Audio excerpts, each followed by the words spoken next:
Good morning student. आज हम लोग पिछले क्लास में कंटिन्यू करते हुए कुछ और प्रश्नों को यहाँ पर सॉल्व करेंगे जो कि रियल नंबर चैप्टर से था। क्लास 10th में आपको एक चैप्टर पढ़ना है जिसका नाम है रियल नंबर।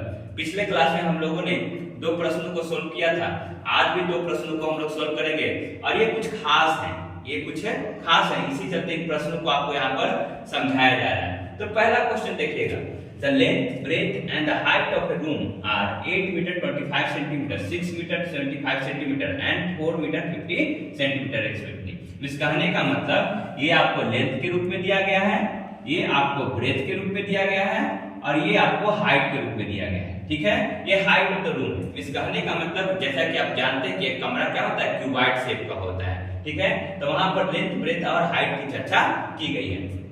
तो बोला जा रहा है कि डिटरमाइन द लॉन्गेस्ट रड, एक कितना बड़ा जो है छड़ का उपयोग किया जा सकता है जिसके सहारे can measure the 3 dimensions of the room exactly, जिसके सहारे आप सभी डायमेंशंस को, कहने का मतलब लेंथ को भी, ब्रेथ को भी और हाइट को, ये तीनों को एक ही लेंस के जरिए जो है आप मापन कर सकते हैं, उसको मेजरमेंट कर सकते हैं, उसके बारे में आपको यहाँ पर पूछा गया है। तो देखिएगा, जब भी आपको जो है जब हाईएस्ट की बात की जाएगी, इस कहने का मतलब जब देखिए लॉन्गेस्ट हो या हाईएस्ट, तो लॉन्गेस्ट की जब बात की जाएगी तो हमेशा आप समझ लीजिएगा कि किसकी बात की जा रही है, HCF की बात की जा रही है। इस कहने का मतलब हाईएस्ट कॉमन फैक्टर की बात की जा रही है। तो हमेशा ध्यान दीजिएगा, तो लेंथ ऑफ द रूम क्या दिया गया है, 8 मीटर 25 सेंटीमीटर इक्वल टू क्या हो जाएगा 8.25। क्यों ऐसा क्यों?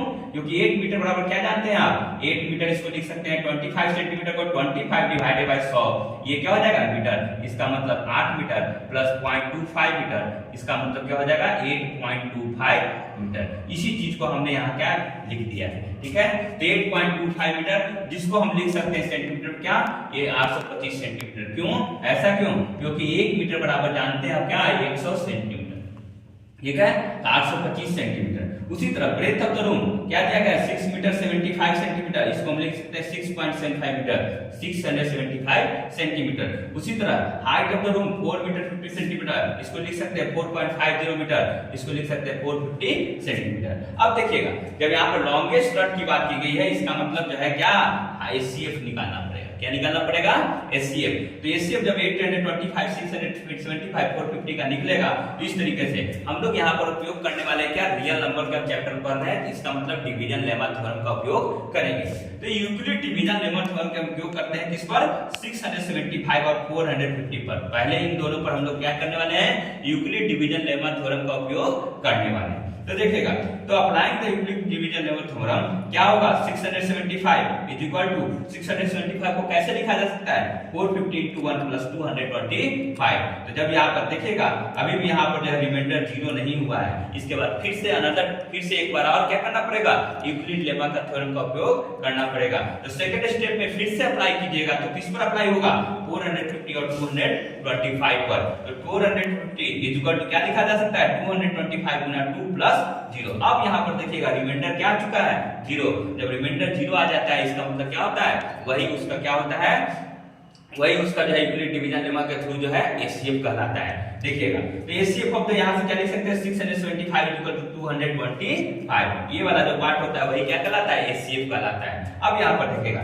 अब देखिए ये 225 और जो बचा हुआ जो पार्ट था 825, उस पर हम लोग जो है उपयोग करेंगे क्या, यूक्लिड डिवीजन लेमा थ्योरम। यहाँ पर देखिएगा 825 और 225 पर एप्लीकेशन करने के बाद 825 को क्या लिखा जा सकता है, 225 गुना 3 प्लस 150। देखिएगा फिर यहाँ रिमाइंडर 0 नहीं हुआ है, इसका मतलब फिर से नेक्स्ट स्टेप जाना होगा। अब किस पर जाएंगे, 225 और 150 पर जाएंगे। तो यहाँ पर 225 इक्वल टू 150 into 1 plus 75, यहाँ भी 0 नहीं हुआ है, इसका मतलब फिर से हम लोग जाएंगे, इसका मतलब क्या, अब किस पर, 150 और 75 पर। तो 150 इक्वल टू 75 into 2 plus 0, अब यहाँ पर 0 हो चुका है, इसका मतलब यही जो 0 जो रिमाइंडर कहलाता है, यही यूक्लिड डिवीजन लेमा थ्योरम से क्या कहला जाएगा, HCF। तो HCF इज इक्वल टू 825 675 और 450 इक्वल टू कितना हो जाएगा, 75 सेंटीमीटर। इसका मतलब क्या, ये 75 सेंटीमीटर का जो लेंथ है, इसके सहारे आप इन तीनों को, लेंथ को, ब्रेथ को और हाइट को मेजर कर सकते हैं। तो क्या आपका मैक्सिमम रड का लेंथ कितना होना चाहिए, 75 सेंटीमीटर। ठीक है, तो बहुत ही खास अलग अलग तरह का क्वेश्चन है, इसी चलते आपको मैंने यहाँ पर जो है सॉल्व आउट करवाया। अब देखिएगा एक और प्रकार का ठीक है। एक और प्रकार का क्वेश्चन देखिएगा, the brand two brands of the chocolate are available in packs of 24 and 15 respectively. इस कहने का मतलब दो ब्रांड है, एक मान लेते हैं कि क्लियर्स है, दूसरा मान लेते हैं कि कोई और है, मैंगो का कुछ और है, मैंगो बाइट्स, ठीक है। तो उसमें एक पैकेट में 24 चॉकलेट है, एक में 15 चॉकलेट है, ठीक है। If I need to buy an equal number of chocolate of both kind, मगर मुझे क्या जरूरत है कि मैं जो है पांच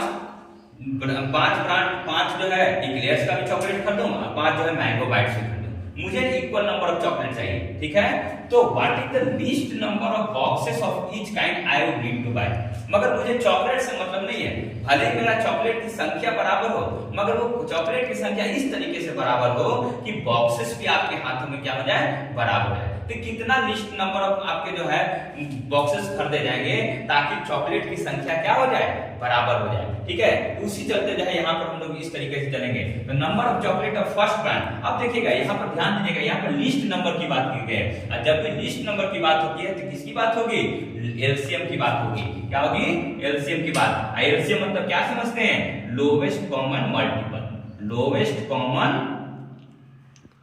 मल्टीपल, ठीक है, लोवेस्ट कॉमन मल्टीपल, ठीक है। तो एलसीएम की बात होगी, तो ध्यान दीजिएगा वहां पर हाईएस्ट की बात, लॉन्गेस्ट की बात की गई थी, यहाँ पर लिस्ट की बात, और लिस्ट में हमेशा क्या होता है, एलसीएम की बात होगी। यहाँ देखिएगा number of chocolate of first brand equal to कितना है, 24। उसी तरह number of chocolate of second brand in pack equal to कितना है, 15, 24 एंड 15। अब देखिएगा एलसीएम जब दोनों का 24 और 15 का निकलेगा तो आपके सामने क्या होगा, 120। इसका मतलब number of packets of first brand कितना हो जाएगा, 120 divided by 24 is equal to 5। उसी तरह number of pack of the second brand कितना हो जाएगा, 120 divided by 15 is equal to 8, ठीक है। तो देखिए दोनों क्वेश्चन जो है अलग अलग तरीके का था, एक में एचसीएफ की बात की गई है, एक में एलसीएम की बात की गई है। तो इन तरीकों से उपयोग करते हुए जो है आप रियल नंबर के क्वेश्चंस को सॉल्व आसानी तरीके से कर सकते हैं। खास करके ये चैप्टर में आपको जो है डिवीजन लेमा थ्योरम के बारे में जानना है। डिवीजन लेमा थ्योरम का उपयोग कैसे आप जो है एचसीएफ को फाइंड आउट करने के लिए कर सकते हैं, इसको आपको जो है निरंतर प्रयास करने के दौरान जो आपको पता चल जाएगा। तो आप हमारे साथ जुड़े रहिए, और हमारे ग्लोबल कोचिंग क्लासेस में जो है फ्री एडमिशन चल रहा है न्यू सेशन के लिए। अगर क्लास 1 से क्लास 10 तक के बच्चे हैं उनको अगर ज्वाइन करना है तो हमारे एड्रेस पर, जो कि मणिचक रोड के पास जो है डॉक्टर गौतम है आंख अस्पताल, उसके पश्चिम में जाइएगा तो आपको मंगलम उत्सव हॉल मिलेगा, वहीं पर आपको जो है ग्लोबल कोचिंग क्लास का जो है ऑफिस है, वहां पर आके अपने बच्चों का एडमिशन करवा सकते हैं। और हमारे साथ जुड़े रहिए और निरंतर इस चैनल के साथ जुड़े रहिए, सब्सक्राइब कीजिए, लाइक कीजिए, शेयर कीजिए, और हमारी मेहनत और आपका प्यार दोनों मिलकर रंग लाएगा, और जो है हम लोग आगे बढ़ते रहेंगे और प्रश्नों को सॉल्व अच्छे तरह से करते रहेंगे। आप अपना निगेटिव फीडबैक भी दिया कीजिए। Thank you for watching this.